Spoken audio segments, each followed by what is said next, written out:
What's up, guys? It's your boy Barca Boy 103. Today we're gonna be doing the match preview for Barcelona versus Elche in La Liga. Following no midweek game, Barcelona are back after a mini break in action as they return to La Liga action, where they have dropped big points in 2 of their last 3 La Liga games. More drop points, and we're basically giving away our La Liga title. Points are needed on the board. On top of that, convincing and good performances are in desperate need of it. But before we get into it, make sure you guys smash that like button down below, and let's try and get to 200 likes on this video. It would be very much appreciated. And also, if you are new, make sure you subscribe down below if you haven't already, and let's get into it.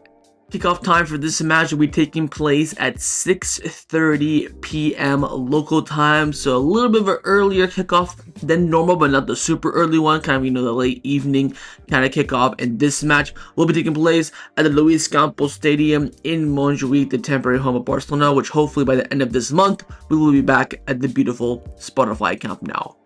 Let's start off by taking a look at the league table, where Barcelona are currently sat in second place in La Liga on 22 points. After playing 10 matches, we have 7 wins, 1 draw, and 2 losses. You look at our last 5 games in the league, 3 wins, 2 losses. But you look at the last 3 games in the league, 2 losses and 1 win. Top of the table is Real Madrid with a 5-point gap, 5-point lead on 27 points, and their record after 10 matches is 9 wins and 1 loss. Of course, that 1 loss coming up against Atletico Madrid, who are in 4th place now and are 3 points behind Barcelona, undefeated in their last 5 games in La Liga, and they're 1 point behind Villarreal, who are 2 points behind us. We of course play Villarreal in the final match before the Christmas breaks. That's going to be an interesting one with the points being so tight. And now we're the chasers. We're going to go out there and we're going to try and chase Real Madrid until, again, we play Atletico Madrid, I believe, in 1 month. We play 3rd and 4th before the Christmas break.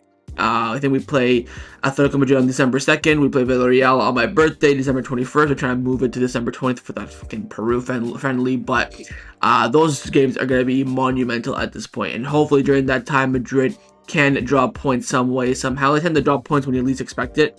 And then we need to get that point difference close until the next Clásico, pretty much. It's still a long way to go. Again, we were 10 points behind in January last season, then we end up winning the title. So I wouldn't rule it out completely. 5 points is not terrible. You know, you just need Madrid really to drop points once and then just win the next Clásico, and you know what, you're good. The goal difference is still the best out of the top 4, but only by 1 against Real Madrid. But again, things need improvement. But if you look at the top teams who will be facing this weekend, Atletico Madrid will be hosting Sevilla, and Real Madrid will be hosting Valencia. So all the big teams are hosting this match day. I believe Atletico Madrid and Real Madrid play today, and then we play tomorrow, of course. So we'll wait and see. I think Real Madrid can drop points against Valencia away at the Mestalla. At the Bernabeu, I see that as 3 easy points. And similarly with Atletico Madrid, 3 probably easy points against Sevilla at the Wanda Metropolitano Stadium. I don't see either of the 2 teams dropping points this weekend. So coming down to us, we'll probably have the toughest game out of this, you know, out of the big teams this weekend with Elche. So we'll wait and see how things do turn out. But again, now we're the chasers, so it's time to lock in and not drop any more points. Now, if you take a look at our opponents in Elche and where they're currently standing in the league table, they are currently sat in 8th place in La Liga on 14 points. After playing 10 matches, they have 3 wins, 5 draws, and 2 losses. You look at their last 5 games in the league, 2 losses, 2 draws, and 1 win. Elche, for a newly promoted team, being in the top half of the table is fantastic. Where they were in the top 4 for I think the first few match days. Their record is quite strong. You look at the 2 losses they had, the same amount of losses as Barcelona in La Liga as well. Do not get that twisted. 2 losses that they've had this season have come in their last 3 games. That's something to note. That take away the last 3 games in La Liga, they would have been undefeated. But their form recently has been poor. Only 1 win in 5, 2 draws and 2 losses, but those 2 losses coming in their last 3 games. Their record is very similar to Barcelona. We have 2 losses and 1 win in our last 3. They have 2 losses, 1 draw in their last 3. A very surprising team this season for how well they've done and how high up in the La Liga table they are. Let's now take a look at our opponents in Elche, like I mentioned so far this season, they're quite the surprise package in La Liga so far. The last time we faced them in all competition was 2 seasons ago when we won the La Liga title under Xavi Hernandez in a 4-0 emphatic victory. Of course, they got relegated this season. I believe this is right after an international break as well, like in March or something like that. I think Hansi Flick had a good game scoring, I think, a brace. Lewandowski got on the score sheet. I forget who scored the other goal, but there is a match review for this game on the channel if you really want to go take a look at it. But yes, pure dominating fashion from Barcelona in this match. I think we kind of needed this win as well to get some, good feelings back after some, 1-0s or some draws coming about. But this brought some good feelings back following an international break. Nice, comfortable 4-0 win away from home was the last time we faced Elche. And if you take a look at Elche's last 5 matches in all competition, in their last match they beat Los Games in the Copa del Rey first round 4-0. They lost to Espanyol 1-0, they drew 0-0 with Athletic Club, they lost to Alaves 3-1, and they beat Celta Vigo 2-1. So I want to take a look at their last 3 league games. Of course, that Copa del Rey game means nothing. I will say this, they did play, of course, midweek, and they did play a lot of their good players as well, so keep an eye out for that in terms of actual fitness, playing midweek and then going and facing Barcelona. No easy feat. First up is the 3-1 loss to Deportivo Alaves. You can see the line they rock on the screen. They rock in the 3-5-2. This match was quite an interesting one, to say the least. Alaves really were clinical in this game. I don't think they scored, 3 or more goals in any game apart from this season. I wouldn't say it's more so Elche. I think the main reason for that was, of course, their red card, which opened the game up much more. Poor Naki Peña conceding 3 goals. They did score as well, which I think is, not a positive or like a bright light take out situation, but at least they had the ability to score with 10 men, which is something, a lot of teams cannot do nowadays. But unfortunate loss. I think if they, based on the run of play, it was 11v11, the perspective could have been much different. But in the end, the red card happened, and that's probably what led to anyways, Deportivo Alaves going out there and getting a result.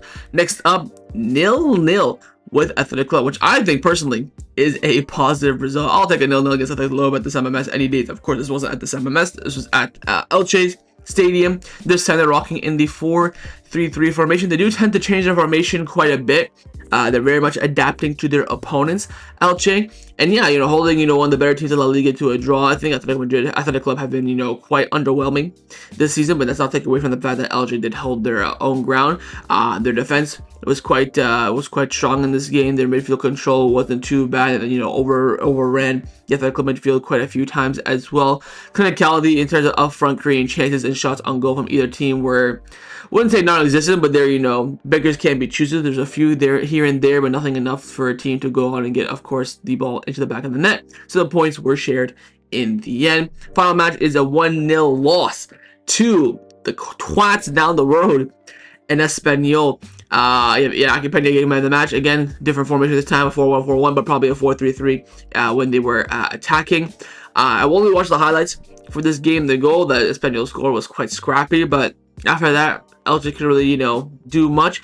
They had a few chances with Raphinha down the left-hand side, but it looked very unencouraging from them in the sense that once they had a few chances and then they couldn't create any more, they just kind of, felt like they kind of just took it on the chin and just wanted to move on at that point. But, giving 3 points to them is quite crazy, to say the least. But again, it's a loss on the record. They tried their best. They didn't. I wouldn't say they were, dreadful in this game, but you can see the differences, the frailties, and things like that. And it's a match that makes their record in recent matches quite poor in the end. So overall, final thoughts on Elche. Decent side. They made some good reinforcements in the summer, and they are, surprising La Liga in terms of their stance and how well they can compete with every team in the league. They are managed by their manager, Eder Sarabia, who was the assistant manager of Barcelona when I first started this YouTube channel, of course, under Quique Setien. He's now taken the helm of Elche, brought them up from the second division into the first division, and he's got them playing attracting and somewhat decent football and competitive football as well. In terms of players to look out for, it's quite obvious at this point. Of course, they do have 2 raw players in Hector Fort and Naki Peña. Hector Fort is not a starter. He's not had a really good loan spell so far, and Naki Peña he'll be between the sticks. He'll probably keep a clean sheet, have some sort of Spider-Man, Superman-esque performance. Sky is blue. blue, grass is green. Of course, the strikers up front and Andre Silva and Rafa Mir are ones to watch out for as well. Experienced clinical forwards. They plays Rafa Mir more on the left to kind of compensate for both. He might put up a two striker force two up front, which we've seen sometimes as well. But he likes to maybe if he does favor a winger, he'll throw Rafa Mir out wide. But both getting goals for the Elche this season, you know, they're helping them get, you know, a certain amount of points and things like that. So those would be the top four I would watch out for, especially if Hector Ford does start, which I don't think he will. Probably come off the bench, but I think the Akipeni for me is the big one to watch out for in between the sticks. Let's now discuss some of the injury updates ahead of this match. Firstly, Lewandowski, Olmo, green light, medical clearance, all good. They are fully fit, ready to go for this match. We have a more of an update on Hansi Flick's press conference as well. Very, very positive there. Also, João Garcia, very, very close to returning. He could return in the final match before the international break on November the 9th against Celta Vigo. He is currently right now training on grass, training on the field, and is expected to join the group training session next week after the Elche match. We'll wait and see if he does play against Celta Vigo, or if he'll or if Flick will ride with Szczesny and then give João Garcia the reign back after the international break. But he should be back before the November international break, João Garcia, which is of course a massive plus. But he's not the only goalkeeper that is close to returning. The captain Ter Stegen is also making good progress as well. Nothing is being rushed with him, of course, but he is expected to be back before the Christmas break. Hopefully that means a little bit cheeky move in January, but he's about to be back quite soon as well. He's been, you know, on the grass, handling, doing things. He's not rushing, of course, because we don't need him whatsoever, but his progress is slowly but surely reaching its, you know, final stretch. One other we do have as well, the final one, is on Lamine Yamal. Carlos Monfort from Sport has come out saying that Lamine knows he's not fully fit, but plans to keep treating the injury with rest and therapy for now, only considering surgery if later pain does not improve. He's gotten his second opinions outside the club as a routine check, but there's no plan for surgery, and he continues to train normally with the team. So he is still suffering with this pubic goddamn injury, and, you know, surgery would absolutely clear it up, but he's going with that, you know, conservative therapeutical treatment to kind of go it away without surgery. If he does do surgery, he'll probably be out for 2 or 3 months. Listen, I've seen players not do surgery and in the end look how they turned out. God forbid it happens to Lamine, but I mean, for me personally, I would say to do surgery only because I know this season we ain't doing fuck all. But maybe you can leave it until like March when we're out of everything and you can, you know, just do the surgery then. I do think, if I was making, you know, a cheeky prediction, I do think he will do surgery before the World Cup. It's about timing it where in the season, now, middle, end. I think surgery is looking the more likely route unless the injury somehow and the pain goes away with the, you know, therapy and rest recovery. But keep your eyes on this developing injury and niggling issue for Lamine Yamal.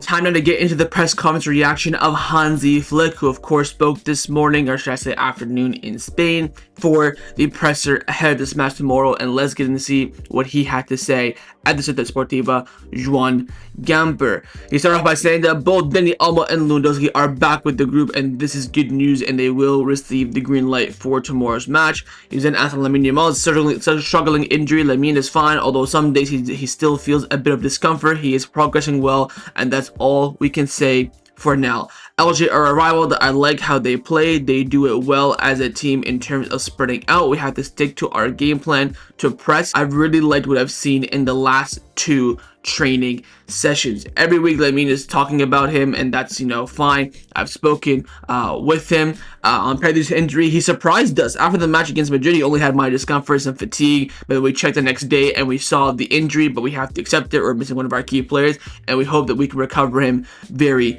soon. We've been hit with some injuries that we have to accept. We're in November. We're still a lot of, you know, season left to be played. João Garcia is training well. He's on the right track, but we shouldn't rush him because everything is evolving well. With Lua and Olmo, we'll see how much they can play tomorrow, and then we'll go and decide from there. That's pretty much all he said. Everything else was quite, you know, brief in terms of players' fitness. That was kind of the main talking point of this press conference. But again, highlighting the key, you know, strengths of Elche, being impressed with the last 2 training sessions. I mean, okay, what happened? How about the last 45 we've had this season already? When they're not that impressive. I mean, I talk about pressing well week in, week out, and then we don't press well, so I don't know what to expect. I really don't. But this concluded Hansi Flick's press conference reaction ahead of the match against Elche tomorrow. Let's now get into the lineup prediction. We're going to start with the manager, of course, Hansi Flick. I'm going to try my best with this lineup. I think it will be fairly straightforward to predict, but bar maybe a couple of changes where you do not expect them. But general consensus, I think that Hansi Flick will select this lineup on the screen right now with Szczesny in goal, the back four of Kounde, Eric Garcia, Pau Cubarsí, and Alejandro Balde. Midfield three of Marc Casado, Frankie de Jong, and Fermin Lopez. And front three of Lamine Yamal, Ferran Torres, and Marcus Rashford. Pretty much, I think he'll pick the exact same lineup he did for the Clásico, with the one change, of course, which Pedri drops out to his injury. I think Marc Casado will come in, and a lot of people are calling for Marc Bernal. Bernal ain't touching grass until like February, guys. Let's not, bring up this conversation with a player coming back from an ACL and expecting him to be in the game like this. I don't think that would be the case. No Araujo, no Olmo Lua, of course, they're still injured from the start, should I say. No Rooney, no Dro. What else he got, really? No Gerard Martin. We're clutching on straws. Of course, Christensen's going to be out for this match as well. So I think he'll go full strength based on his perspective.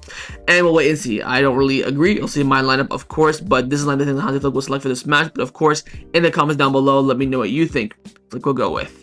Now I'm going to show you guys my lineup, what I would do if I was the Barcelona coach, and it's time to spice things up. I have gone with this lineup on the screen right now with Szczesny in goal, a back four of Eric Garcia, Ronald Araujo, Pau Cubarsí, Alejandro Balde, a midfield three of Marc Casado, Frankie de Jong, and Fermin Lopez, front three of Rooney Bargi, Ferran Torres, and Marcus Rashford. I put Lamine on the bench with this damn niggling pubic shit. Let him rest up. If you're not gonna rest up, hit the operation room. I'm sick to tired of, try to work around your schedule. I brought Araujo in. I've dropped Kounde because Kounde just been god-awful. I've moved Eric out wide. I would love to have played Christensen, but he is injured for this game.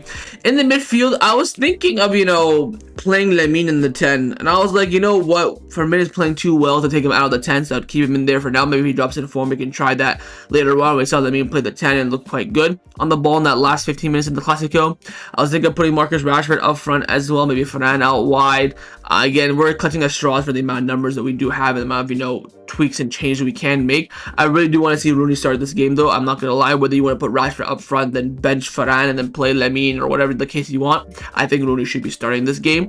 I think that we have to see Araujo in this offense as well. I'll give him a good run. I'll give him a good run of games. Let's see how he does, because again, this offense just needs some sort of change. More importantly, I do want to see Eric play out right back. If you want to play Kounde in the middle, I don't mind if you just want to switch those two just to try something different. But this team needs a spark and needs something to change, and this is what I've started off with. I wish Pedri was fit. That way I could have changed a bit more than I did want, but this would be the lineup that I would select for this match. But of course, in the comments down below, let me know if you're going to pick my lineup or Flick's lineup. Time now for my score prediction. What do I believe the result will be in this match? I've gone with their typical BS boring 2-1 Barca win. We're at home. We need the win. We draw points. I think we'll win this game, but it's just about how. Will we play good football? Are we going to be comfortable? No. I think we'll go 1-0 up. They'll equalize. We'll score, 77th, 81st minute to get the win in scrappy last-second fashion. This is how I think the game will go. I can see us going 2-0 up, conceding one, shivering me timbers, and we end up, surviving. Do not rule out how good Elche are. They've been quite strong against the bigger teams this season as well, against the stronger opponents. I do think this will be quite a tough match. Sarabia has a point to prove. You have Inaki Peña in goal as well. It just has all the signs of being a narrow, tight game. I hope and can't wait to be proven wrong, but this has a 2-1 written all over it for Barcelona. I think there's probably even a similar, equal, maybe even a higher chance this game ends in a draw, let alone a win. But I think Barcelona will win this match by a scoreline of 2-1. But of course, in the comments down below, let me know what you think the scoreline will be. So that's the match preview for Barcelona versus Elche in La Liga. Hopefully you guys enjoyed this video. If you did, of course, make sure you drop a like down below. And of course, in the comments down below as well, let me know your thoughts on everything we did discuss. The main thing on it, firstly, of course, is your score prediction. And secondly, on those lineups, firstly, would you rather pick my lineup or Flick's lineup? What do you think Flick will go with? What would you go with? If you were the manager, leave me all your thoughts down below. And of course, make sure you guys subscribe down below as well if you haven't already. And I will see you guys tomorrow for the live watch along. Set the reminder on the screen and come and join me and watch the game with me. Fall share for the match by my match reviews. I'll see you guys tomorrow. Big game ahead. Hope we can win by more than a goal or two, but time will tell. At least a win is what's needed the most. 3 points or we die. Take care and Forza Barca.